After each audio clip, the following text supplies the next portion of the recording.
নির্বাচনের পরও মাঠে জহরুল ইসলাম পাশের সাঁকো পেরিয়ে পৌঁছালেন পিছিয়ে পড়া গ্রামে, পাশে পেয়ে খুশি এলাকাবাসী। 2026 সালের বিধানসভা নির্বাচনের পরেও ঘরে বসে না থেকে নিরলসভাবে জনগণের সেবায় নিজেকে নিয়োজিত রেখেছেন বড়খলা সমষ্টির নির্দল প্রার্থী জহরুল ইসলাম। একজন প্রকৃত জনদরদী নেতা হিসেবে তিনি সবসময় সাধারণ মানুষের সুখে দুঃখে পাশে থাকার চেষ্টা করে যাচ্ছেন। নির্বাচন শেষ হলেও তার জনসংযোগ বা মানুষের পাশে দাঁড়ানোর মানসিকতায় কোনো ভাটা পড়েনি। তারই ধারাবাহিকতায় আজ তিনি বড়খলা সমষ্টির একটি পিছিয়ে পড়া দুর্গম গ্রামে পৌঁছান।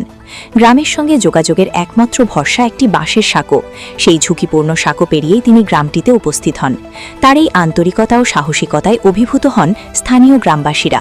দীর্ঘদিন ধরে অবহেলিত এই অঞ্চলে একজন নেতাকে এভাবে কাছে পেয়ে আনন্দে আত্মহারা হয়ে পড়েন তারা। গ্রামবাসীদের সাথে কথা বলে তাদের সমস্যা অভিযোগ শোনেন জহরুল ইসলাম এবং ভবিষ্যতে পাশে থাকার আশ্বাস দেন। এলাকাবাসীর মতে এমন জনদরদী নেতাই তাদের প্রকৃত ভরসা।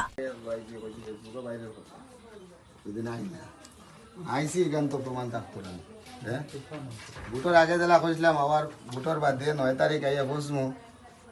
9 তারিখ ভোট যাইব, 9 তারিখ ভোট শেষ হইব, 10 তারিখ রেস্ট লইমু, 11 তারিখ ফসমু। আজকে 11 তারিখ নেন, হ্যাঁ? আমার কথা কাছে সবসময় মিল থাকে। আবহাওয়া যাইতাম সোনাপুর বাংছে তারা জেলা কথা দিছি, কথা মতো দিয়ে জায়গা ফসমু। রাস্তা খানো হিজার নিচে গিট লাগাইছে ইতা রইতা করি কালি মেস্তেরানি লগে লগে লাগানি হইছে ও তিন খান নান ও খান ইকা নাস্তা খানো বারিন জানিস কি ও ইতা বিলো লাগানি হইছে ও টোটাল তিন খান ও তিন খানি আর সামনে দেখি না না ওইব তুমি আপনি কইতরা তো তো আপনি নিজে একটা দেখে আইলে আচ্ছা